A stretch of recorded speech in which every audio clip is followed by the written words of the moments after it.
Hello friends, welcome to iExamP. Our today's article is states cannot be left to the center's mercy.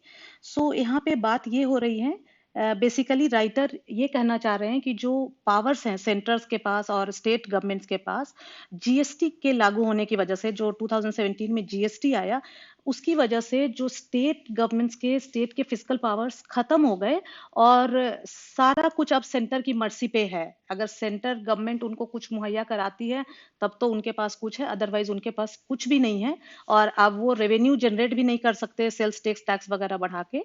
So writer का यहाँ पे यही कहना है कि जीएसटी की वजह से फिजिकल पावर्स कैसे स्टेट्स के खत्म हो गए और किस तरह से ये कोऑपरेटिव फेडरलिज्म के नाम पे ये जीएसटी लागू करके किस तरह से सारे पावर्स जो है सेंटर के हाथों में आ गया और उसका खामियाजा अभी भुगतना पड़ रहा है। तमिलनाडु में एक टेलीफोनिक सर्वे हुआ जिसपे 30 लाख पीपल ने पार्टिसिपेट किया। उनसे ये पूछा गया कि लिकर शॉप्स ओपन होने चाहिए कि नहीं लॉकडाउन की 3 में, और 89% लोगों ने इसको अपोज किया। 89% लोगों के हिसाब से लिकर शॉप्स ओपन नहीं होने चाहिए। महाराष्ट्र गवर्नमेंट ने भी ये डिसाइड किया था, लिकर शॉप्स ओपन किए थे और आपने देखा होगा कई स्टेट गवर्नमेंट्स ने ओपन किया लिकर शॉप्स, लेकिन फिर उन्हें बंद करना पड़ा क्योंकि काफी प्रोटेस्ट हुए। यहाँ पे राइटर कहते हैं कि ये जो प्रोटेस्ट थे were largely due to fears of crowding and the consequent spread of COVID-19 rather than about alcoholism and its potentially deleterious societal impact. So, alcohol के क्या societal impact है deleterious यहाँ पे harmful and damaging, उसकी वजह से नहीं बल्कि क्राउड जब होगा लिकर शॉप्स खुलेंगे तो, और उस क्राउड की वजह से जो कोविड वायरस के स्प्रेड का खतरा रहेगा उसकी वजह से मेनली ये प्रोटेस्ट हुए। सो जब इतने सारे लोग मेजोरिटी लोग इसका विरोध कर रहे हैं तो गवर्नमेंट्स ने क्यों डिसाइड किया? गवर्नमेंट्स को भी तो समझना चाहिए था ना कि लिकर शॉप्स ओपन करना ठीक नहीं है। एक कोविड-19 से बचने के लिए हम दूसरी तरह से लोगों को हार्म पहुंचा रहे हैं। सो इसके लिए राइटर कहते हैं कि आंसर लाइज इन, सो ऐसा नहीं है कि स्टेट गवर्नमेंट ने सोचा नहीं होगा, लेकिन क्यों फिर भी उनको करना पड़ा। Answer lies in what happened at the stroke of midnight hour on July 1st, 2017. So 1st July 2017 को जो मिडनाइट आवर में जो डिसीजन लिया गया था उसकी वजह से ऐसा हो रहा है, ऐसा इनका कहना है। और यहाँ पे जीएसटी को रेफर किया जा रहा है, गुड्स एंड सर्विसेज टैक्स को। All the states have come together like pearls on a string in the spirit of cooperative federalism for the economic integration of India, said Prime Minister Narendra Modi at the stroke of midnight hour on 1st July 2017 when he launched the Goods and Services Tax.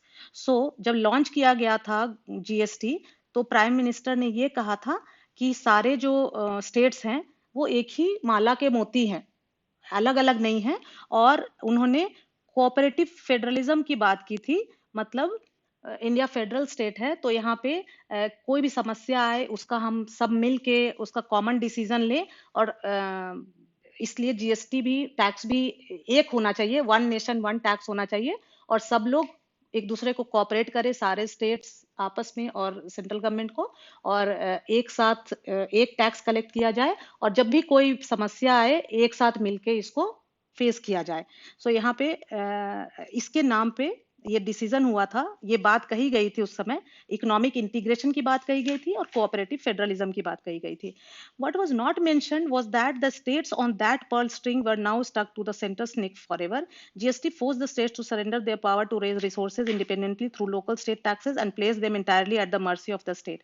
कहते हैं लेकिन जो बात नहीं कही गई थी उस दिन कि जीएसटी होने के बाद स्टेट के पास इंडिपेंडेंटली कोई भी पावर नहीं रहेगी, कोई भी रिसोर्स रेज करने का, उनके सारे पावर खत्म हो जाएंगे और एंटायरली वो सेंट्रल गवर्नमेंट के मर्सी पे डिपेंडेंट हो जाएंगे। सेंट्रल गवर्नमेंट अगर चाहेगी तो उनको कुछ मुहैया कराएगी और नहीं तो उनके पास और कोई तरीका नहीं बचेगा। और एग्जैक्टली वही आज इस पैंडेमिक के समय हो रहा है।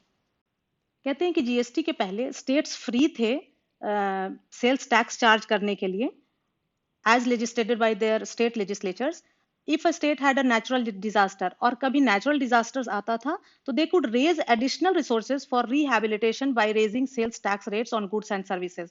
So ये वो कर सकते थे और इससे उनके पास पैसा आ जाता था जिससे कि वो natural disaster से जो क्षति हुई है उसको भरपाई करते थे, लेकिन आज की डेट में वो ऐसा नहीं कर सकते। For the sake of GST state sacrifice their physical powers in the promise of economic efficiency and tax buoyancy which never materialised. So जब जीएसटी लागू हुआ था तो ये कहा गया था कि इकोनॉमिक इफिशियंसी आ जाएगी सारे देश में, सारे स्टेट में, और टैक्स बॉयंसी की बात की गई थी। Under GST, states are legally entitled to their share of tax revenues collected in their state, but they are now reliant on the center to release these funds to them periodically. So under GST, states legally entitled हैं अपने share of tax revenue के लिए, जो उनके share का tax collect किया गया है, लेकिन अभी वो करीब 3-4 महीनों से ये इनको पे नहीं हुआ है। ये पूरी तरह से सेंट्रल गवर्नमेंट पे डिपेंडेंट है कि वो जब रिलीज करेगी। When the GST was enacted, states were also guaranteed a minimum tax revenue every year for a period of 5 years. In the midst of the current pandemic, the center has reneged on both these promises. लेकिन अब जब ये pandemic face कर रहा है, पूरा India, पूरा world ही कर रहा है, लेकिन सेंट्रल गवर्नमेंट ने अपने इन प्रोमिसेस को पूरा नहीं किया। एक तो काफी दिनों का जीएसटी बकाया है, और दूसरा जो मिनिमम टैक्स रेवेन्यू की बात की गई थी कि मिनिमम इतना सेंट्रल गवर्नमेंट स्टेट गवर्नमेंट को देगी, वो भी नहीं हुआ।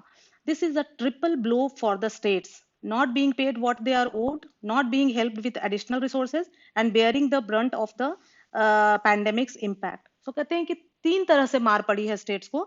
एक तो जो उनका टैक्स जीएसटी कलेक्ट हुआ है वो भी नहीं मिल रहा। एक तो पहले कि वो अपना कुछ भी रेज नहीं कर सकते, दूसरा जो जीएसटी उनके खाते का कलेक्ट हुआ है वो भी उनको नहीं दिया जा रहा है, एडिशनल रिसोर्सेज कुछ नहीं दिए जा रहे हैं, ऊपर से ये पैंडेमिक आ गया जिसकी वजह से इनके सारे इनकम बंद हो गए। Not only are they not paid what is rightfully due to them, they have also lost the powers to raise their own sales tax revenues. कहते हैं कि जो उनको मिलना चाहिए था राइटफुली, जो उनका है वो तो नहीं ही मिल रहा, और वो अपना सेल्स टैक्स रेवेन्यू भी जनरेट नहीं कर सकते। फिर वो कैसे इस तरह इस कैलामिटी से लड़ेंगे? तो उनके पास शराब की दुकानों को खोलने के अलावा और कोई रास्ता बचता नहीं है, क्योंकि स्टेट्स के पास जो अवेलेबल ऑप्शंस हैं to raise funds are through taxes on sale of petroleum products, alcohol, lottery tickets, electricity, land, vehicle registration. So आप देखो अभी इसमें से जितने भी ये हैं जो जिसके थ्रू वो फंड रेज कर सकते हैं, पेट्रोलियम प्रोडक्ट्स का अभी इतना सेल नहीं है क्योंकि कुछ चल नहीं रही गाड़ियां, लॉटरी टिकट्स नहीं, इलेक्ट्रिसिटी कुछ हद तक, लेकिन फिर भी सारे ऑफिसेज सब कुछ बंद है, लैंड रजिस्ट्री हो नहीं रही, व्हीकल रजिस्ट्रेशन हो नहीं रहा। तो फिर एक ही ऑप्शन बचता है अल्कोहल का, और यही वजह रही कि ये सही तरीका नहीं होते हुए भी स्टेट्स को मजबूर होना पड़ा। Ironically the states are being forced to rely on alcohol for resolving a health crisis. So उन्हें अल्कोहल का, शराब का सहारा लेना पड़ा हेल्थ क्राइसिस से लड़ने के लिए। सो ये उनकी मजबूरी हो गई। फिर कहते हैं कि can't the states borrow money to tide over this crisis. क्या स्टेट्स बोरो नहीं कर सकते मनी? अब बोरो करने में भी यहाँ पे क्या है कि स्टेट गवर्नमेंट जो बोरो करेगी, जो इनकी लिमिट है उससे ऊपर जो बोरो करेगी, उसके लिए भी उनको सेंट्रल गवर्नमेंट की अप्रूवल चाहिए। फिर वहां पे सेंट्रल गवर्नमेंट के ही पावर में आ गया, ये अपने डिसीजन नहीं ले सकते। दूसरा, स्टेट गवर्नमेंट को जो पैसा मिलता है वो बोरो करेंगे, वो उसका इंटरेस्ट रेट ज्यादा होगा। The rates at which they can borrow are very high and their ability to borrow is severely undermined. They are once again dependent on the center to borrow funds from the market and then release them to the states. So कुल मिला के यहाँ पे writer ये कहना चाह रहे हैं कि सारे पावर्स अभी सेंट्रल गवर्नमेंट के पास है, जीएसटी के बाद स्टेट के पास कोई पावर नहीं है, और जो फेडरल स्ट्रक्चर है इंडिया का उसको एक्चुअली ये जीएसटी अंडरमाइन करता है ना। क्योंकि एक्चुअली कहाँ रहा कि सब लोग मिल करके, स्टेट और सेंट्रल गवर्नमेंट मिल करके एक टैक्स आएगा और मिल करके डिसीजंस लेंगे और फिर किसी भी समस्या का कोई उपाय निकालेंगे। यहाँ पे ऐसा कुछ नहीं हो रहा है, कोई भी पावर स्टेट के पास नहीं है। The pre GST era, so GST के पहले क्या था? सो अगर जीएसटी नहीं होती तो स्टेट गवर्नमेंट जो है सेल्स टैक्स के थ्रू फंड्स रेज कर लेते, उन्हें सेंटर की मर्जी पे नहीं रहना पड़ता। दूसरा, कुछ इसेंशियल गुड्स पर वो टैक्सेस बढ़ा सकते थे। किसी स्टेट की कुछ स्पेसिफिक चीज है, कहीं का मैंगो है या कोकोनट ऑयल है, उस पे वो इंक्रीज कर सकते थे, जो भी उसका नाम था उसको फॉलो करते हुए। सो ये क्लियर है कि कोविड-19 डिसेंट्रलाइज्ड मैनर में कोविड-19 से लड़ना होगा, क्योंकि हर स्टेट गवर्नमेंट को ये डिसीजन अगर दिया जाए कि उनको क्या करना चाहिए, क्या करना उनके लिए सही रहेगा, लॉकडाउन रहना चाहिए, नहीं रहना चाहिए, कितना रहना चाहिए, क्योंकि हर स्टेट की स्थिति अलग अलग है। हर तरह से देखें, सारे स्टेट एक फुटिंग पे नहीं है। सो एक उनके लिए रूल नहीं लागू हो सकता। सो उसी तरह से फिनेंशियली भी अगर देखा जाए तो जो रिसोर्सेज हैं वो भी इस डिजीज से लड़ने के लिए उनको लोकली चाहिए। ये डिपेंडेंट नहीं होना चाहिए Delhi's whimsical magnanimity. Center has defaulted on its financial obligations to the states at a critical juncture.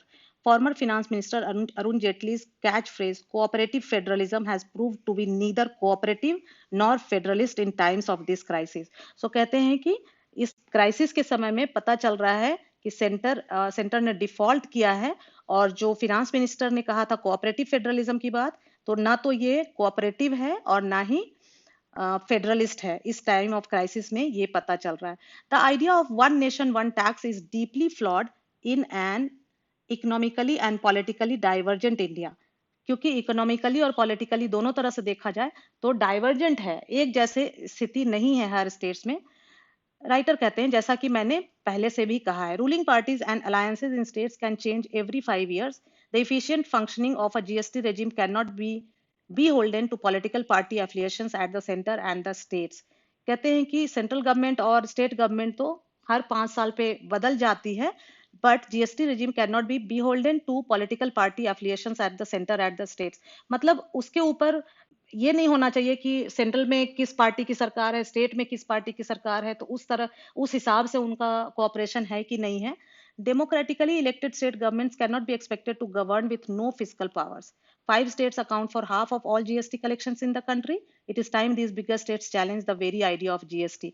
So कहते हैं कि कोई फिजिकल पावर नहीं है, इस तरह से डेमोक्रेटिकली इलेक्ट किए गए हैं ना स्टेट गवर्नमेंट्स भी। लेकिन उनके पास कोई फिजिकल पावर्स नहीं है, तो वो किस तरह से गवर्न करेंगे अपने स्टेट को। और जो जीएसटी कलेक्ट होता है उसमें half of GST 50% of GST में सिर्फ जो 5 बड़े स्टेट्स हैं उनका शेयर होता है। सो ये जो बिगर स्टेट्स हैं उनको चैलेंज करना चाहिए इस आइडिया ऑफ जीएसटी को। सो ये सारे वर्ड्स इस आर्टिकल में थे। डिलिटेरियस हमने देखा था, harmful, damaging. Renege, to break a promise. Renege से बना है रिनीगेट, वैसा कोई व्यक्ति जो एक पार्टी को छोड़ करके दूसरी पार्टी ज्वाइन कर लेता है, और खास करके तब जब उसकी पार्टी की जो आइडियोलॉजीज है, जो ओपिनियन है, वो दूसरी पार्टी जिसको ज्वाइन किया है उससे बिल्कुल विपरीत हो, जस्ट अपोजिट हो। कोअर्स, किसी से जबरदस्ती कुछ करा ले जाना। बिहोल्डन, ग्रेटफुल या कृतज्ञ कहेंगे हिंदी में। Whimsical, to behave in an eccentric manner, मतलब जब जो मन किया वो कर लिया बिना किसी खास लॉजिक के। सो आज का आपका होमवर्क ये है कि रिनीगेट जो वर्ड है आपने बहुत सारा सुना होगा, काफी आजकल तो काफी होता है कि एक पार्टी छोड़ के दूसरी पार्टी में चले गए। तो ऐसे कोई व्यक्ति का आपको एग्जाम्पल बताना है, व्यक्ति का नाम बताना है जिसने रिसेंटली या थोड़े दिन पहले, जो भी आपको याद आता है, जिसने एक पार्टी छोड़ के दूसरे पार्टी को ज्वाइन किया हो। फिर आप रिनीगेट का मतलब कभी नहीं भूलेंगे। So thank you friends, thanks for watching.